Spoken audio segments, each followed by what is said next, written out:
Hello and welcome to Who Is Best, a show where I look into games to give you choices and rate those choices in a tier list. Phantasy Star 4 was ahead of its time. I've always wondered if this RPG series came out in the more modern time of RPGs, that it would have become a behemoth like Final Fantasy or Dragon Quest. This game is Genesis Gold, and doesn't just come with amazing pixel art and comic book strip-like cutscenes, but also comes with 11 party members, which was unheard of during that time. Now, accessibility is a huge issue in this title. You almost never get to pick which characters you use, and in the final dungeon, 4 of the 5 party members are locked and you are forced to choose one of the 4 remaining to take with you. So which character is best becomes important in the endgame for that simple reason. One other final note, in Phantasy Star 4, buffing is extremely important, especially when it comes to defense buffing. So characters that have access to defense buffs and other buffs while also being able to attack will be higher up on this list. Finally, be sure to subscribe and check out exclusive content from my Patreon members. Alright, we'll start with the tier. Seth is one of your early game temporary party members and is only accessible through a single section of the game. During that time, he has skills ranging from useful to complete garbage. You'll mainly use him to get through random encounters faster. Don't worry about conserving tech points during this time as he will be in and out pretty quick. Next is the main protagonist of the first Phantasy Star, Alice. Alice is incredibly strong at the beginning, but struggles to progress from there. She's mainly here to carry your party in the early game until you've built up characters like Rune and Chaz. Ultimately, if she could go to the end game, she'd be easily passed up by most other DPS units. But that's the catch. You lose access to Alice in the mid game and never get her back, making her accessibility the second worst in the game. The low tier. If Grizz didn't have an instant death spell in Crash that helped in random encounters and accessibility in the endgame, then he would have landed on the tier as well.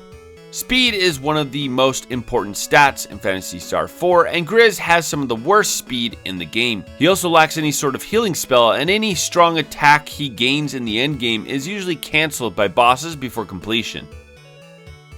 Demi is a squishy DPS who is top tier during certain sections of the game, but will never surpass Ren, who is a required party member in the endgame. If Demi was more accessible during the mid and late game and had higher strength, then her healing abilities and access to barrier might have pushed her into the upper tiers of this list. Ultimately, Demi is one of the harder characters to place because her usefulness just isn't so cut and dry. The mid tier. Chaz is the main hero of the game, and he truly goes through what I would call the hero's journey. He starts out absolutely weak with low strength and HP, and has mediocre techs. He progresses evenly, never rising to any high point until the end game, where he gets a massive boost in power. During the final stretch of the game, he'll be your highest damage dealer, but that will be the extent of his usefulness. Chaz's true weakness, aside from his progression, is just his lack of any versatility. Being capable of damaging enemies only goes so far. Next on the mid tier is Rune. Rune is one of the required endgame party members.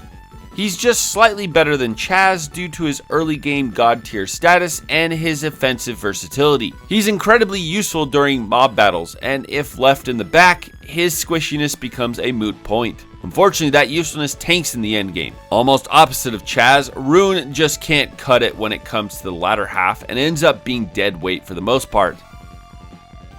The final member of the mid tier is Han. Han is incredibly slow and has low HP. He's pretty much entirely replaceable by party members like Raja, Kyra, and Rika. The thing that kind of saves Han is that once you unlock his endgame skill kit, he actually shoots up in usefulness. He'll have more combo attacks than any other character and can also heal fairly well. The top tier.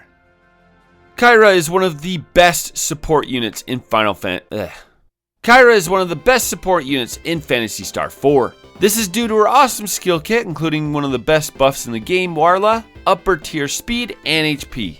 She has access to many buffs and debuffs, as well as healing techs that can cover both human and android companions. Sure, Raja is ultimately a better healer, but she's very close behind him. Spam Warla in battle and you'll see why she's up here.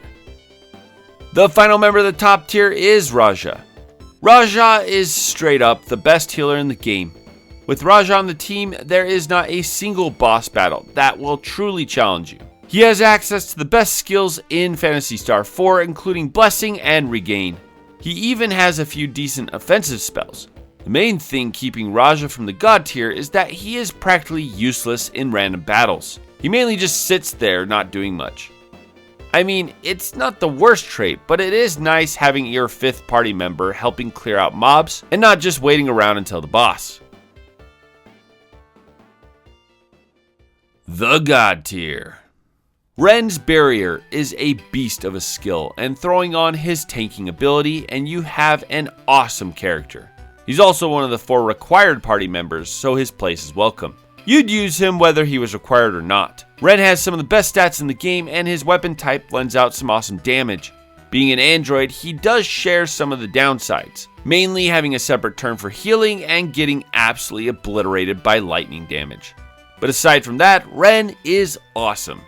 The final member of the god tier and top of this list is Rika. Rika's Saner is the best skill in the game, making most boss battles a cakewalk. She also has the highest speed in the game, the 3rd highest damage, and she is possibly the 2nd or 3rd best healer. There is really nothing she can't do. Being the most versatile party member in a game like this is incredibly important, and she really has no flaws whatsoever. Now let's talk about that 5th party member. You can choose from Grizz, Demi, Kyra, and Raja. Now, the most popular and probably the best choice for your 5th party member is Raja. He just makes healing simple, allowing your other party members to attack. But I'd highly recommend Kyra, as she'll be more useful in random battles, covering your buffing needs and allowing Rika to focus on damage, and she can also heal, albeit not as well as Raja. And that's our list. I hope you enjoyed. Thank you to all my Patreon members. It's been a blast getting to know each one of you. If you would like to collaborate personally with me on these lists, as well as request your own list today, consider becoming a Pro Tier member. It's only $5 a month. Be sure to like, share, and subscribe, and we'll see you all later.